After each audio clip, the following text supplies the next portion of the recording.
Jeremy Strong has become one of the biggest TV stars in recent years. His portrayal of Kendall Roy in Succession not only launched him to stardom, but has cemented him as one of TV's most iconic and impactful stars. But in his rise to fame, it became known to many just how seriously he takes the craft of acting, which also came with a backlash. From headlines labeling him a pretentious actor to co-stars calling out his acting methods, Strong has gained a reputation for his extreme approach to the craft, leaving many questioning the boundaries between dedication and obsession. Today we will delve into the unique and sometimes controversial world of Jeremy Strong. Growing up in Boston in the 1980s, Jeremy Strong discovered his passion for cinema and found himself particularly fascinated by the art of acting. With posters of their films on his bedroom walls, he idolized actors like Daniel Day-Lewis, Dustin Hoffman, and Al Pacino, not only for the characters they played, but the lengths they went to prepare for their roles. After years of following their careers, reading every bit of news and interviews they gave, Strong managed to land crew jobs on their movies and was able to observe their work firsthand. And he eventually worked directly with Daniel Day-Lewis as his assistant on the film The Ballad of Jack and Rose. Daniel Day-Lewis is widely regarded as one of the greatest actors of all time, and is well known for his method acting, deeply immersing himself into his characters to create the most authentic performances. From learning new languages to isolating himself in the woods to get inside his characters' heads, his ability to transform into his characters is quite a unique one. He became a mentor for Strong early on in his career and left a lasting impression on his approach to acting. Jeremy Strong spent many years hustling in the industry. He started out in theatre in his early 20s, and by his mid-30s he had managed to land some supporting roles in big Hollywood movies. In 2014, he starred alongside Robert Downey Jr. in The Judge as his autistic younger brother.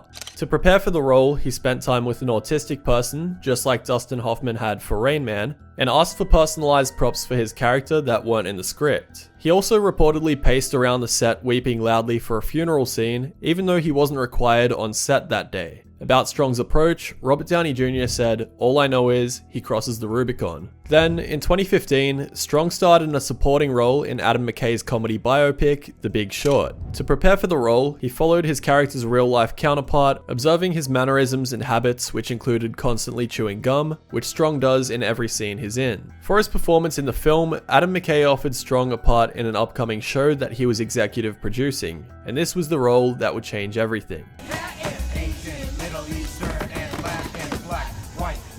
You make it happen. Brownstones, water towers, trees, skyscrapers, prize fighters, and Wall Street traders. Jeremy Strong's big break finally came in the form of Kendall Roy in Succession. This was his chance to show the world what he was capable of.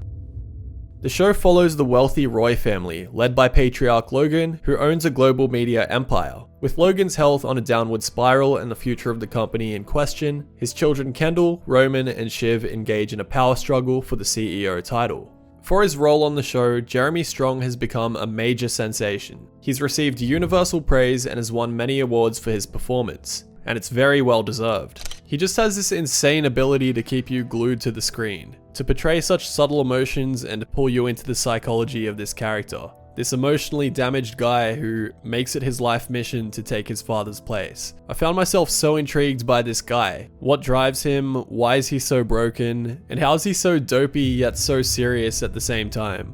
Do you want to call your dad? Do I want to call my dad? No, I don't want to call my dad.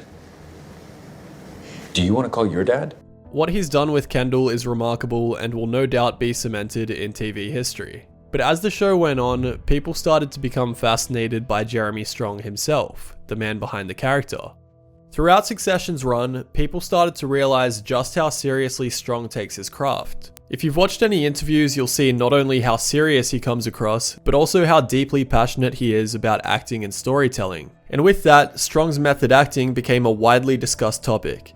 To say he took the role of Kendall to the extreme would be an understatement, and he very quickly got a reputation as quite an intense actor.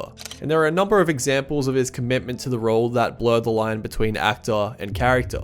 Firstly, Strong prepared for the role by reading books such as a biography of Rupert Murdoch, whose family the show is loosely inspired by. He chose various details from the book to use in his audition, including the way James Murdoch would tie his shoelaces. In one episode in the first season, Kendall gets stuck in traffic and is forced to run a long distance in order to make an important board meeting. To make himself sweaty and out of breath for the scene, Strong ran as fast as he could in his Tom Ford dress shoes and fractured his foot in the process. In season 3, in an episode where Kendall celebrates his 40th birthday, Strong randomly jumped off a 5-foot stage as part of the party scene, injuring his femur and causing himself to wear a leg brace. We're getting into the last season here, but I'm not going to give any spoilers or context for those who haven't seen it. Let's just say there's a scene where Kendall is very upset. In the scene, he sits alone on a bench at the park and stares straight out at the river. Completely unscripted and carried by the character, Strong got up, walked towards the water and climbed over the barrier, thinking that in that moment, Kendall would have wanted to die. Although he said he didn't know what he was planning on doing, the people on set of course thought he was about to jump, and the actor who played his bodyguard Colin raced over and stopped him before he could do anything stupid. This example isn't from Succession, but I came across it in my research and I just thought it was too good not to include. During a break in Succession, Strong also starred in the Trial of the Chicago 7, directed by Aaron Sorkin. While shooting a protest scene, Strong asked to be sprayed with real tear gas. About that, Sorkin said, "I don't like saying no to Jeremy, but there were 200 people in that scene and another 70 on the crew, so I declined to spray them with poison gas."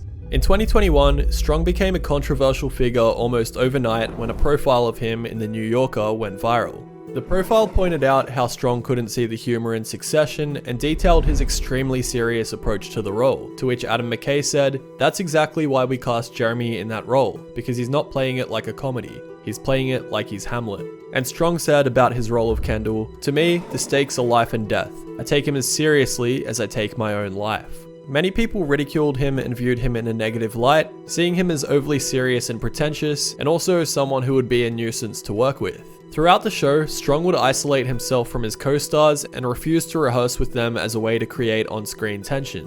And the article featured thoughts on Strong's process from his co-stars, including Kieran Culkin, who plays Roman. Kieran Culkin said, "The way that Jeremy put it to me is that you get in the ring, you do the scene, and at the end, each actor goes to their corner. I'm like, this isn't a battle, this is a dance." He also said that he doesn't actually see Strong's process because of his self-isolation from the rest of the cast, and that this doesn't always make working with him easy.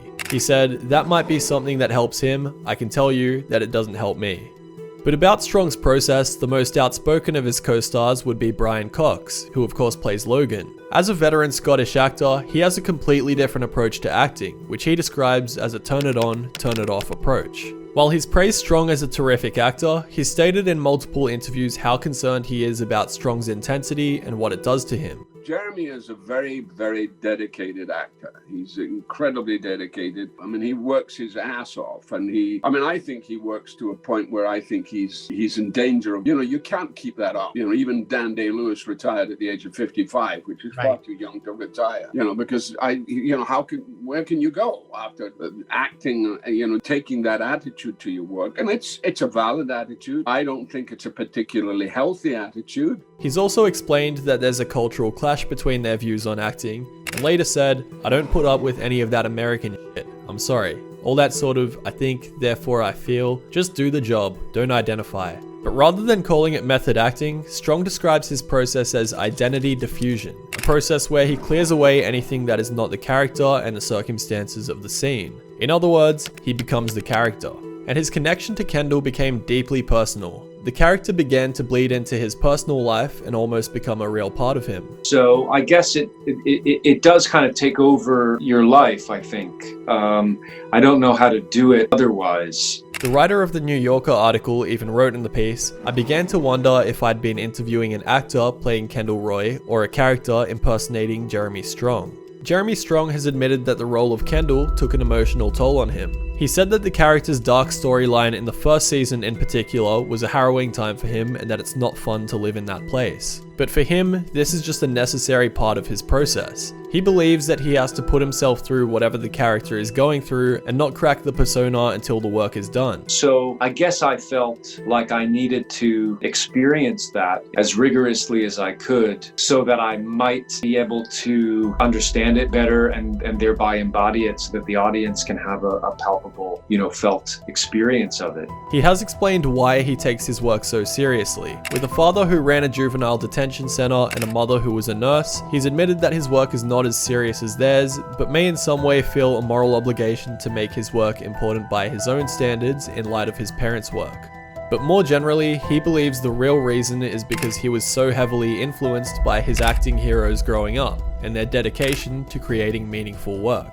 While Strong was open about how the New Yorker profile made him feel a bit of shame, he still never changed the way he works. He said, "Am I going to adjust or compromise the way that I've worked my whole life and what I believe in? There wasn't a flicker of doubt about that. I'm still going to do whatever it takes to serve whatever it is." In other words, the man does not give a fuck what you think. I have to hand it to Jeremy Strong. He's a fantastic actor and a very interesting guy. I don't know that method acting is completely necessary to give a great performance, and often it can come off as obsessive or straight up insane. Nearly jumping into a river because you've lost sight of reality is definitely taking it too far, and it's not hard to see how this style of working would be exhausting for the people around him to deal with.